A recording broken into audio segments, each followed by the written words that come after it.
ఇప్పుడు అందరూ మాట్లాడుతున్న కంటెస్టెంట్ తనుజ.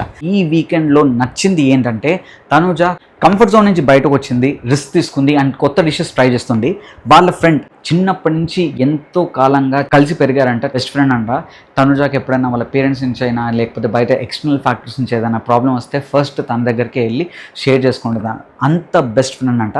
తను కోరుకున్నట్టే ఈసారి డెజర్ట్ ట్రై చేసింది అండ్ అందరూ ఫస్ట్ ఆఫ్ ఆల్ కనెక్ట్ అయింది ఏంటంటే ఎమోషనల్గా వాళ్ళ స్టోరీకి కనెక్ట్ అయ్యారు. ఎందుకంటే వాళ్ళు ఎప్పుడు పేర్లు పెట్టి పిలుచుకోరంట, దోస్తీ దోస్తీ అని పిలుచుకుంటారంట.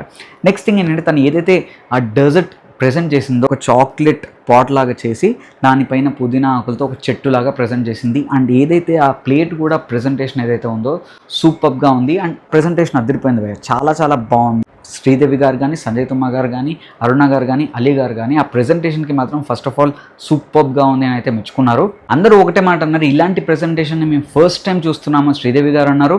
అండ్ సంజయ్ తుమ్మా గారు ఏమన్నారంటే, నేను రీసెంట్ టైమ్స్లో తిన్న ద బెస్ట్ డెజర్ట్ ఏదైనా ఉంది అంటే ఇదే అని అన్నారు.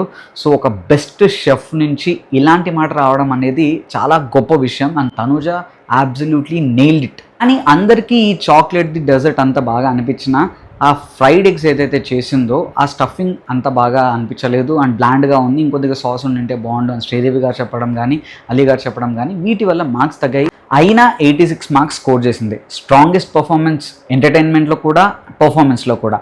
అందుకే తనుజ షో స్టీలర్ అయ్యింది అండ్ తన పాపులారిటీ చెక్కు చెదరకుండా అలానే మెయింటైన్ చేస్తుంది. బిగ్ బాస్ 9 అయిపోయి బిగ్ బాస్ 10 కూడా వస్తుంది, అయినా తన పాపులారిటీ ఇంత కూడా చెక్కు చెదరలేదనడానికి ఇదే one of the major reason.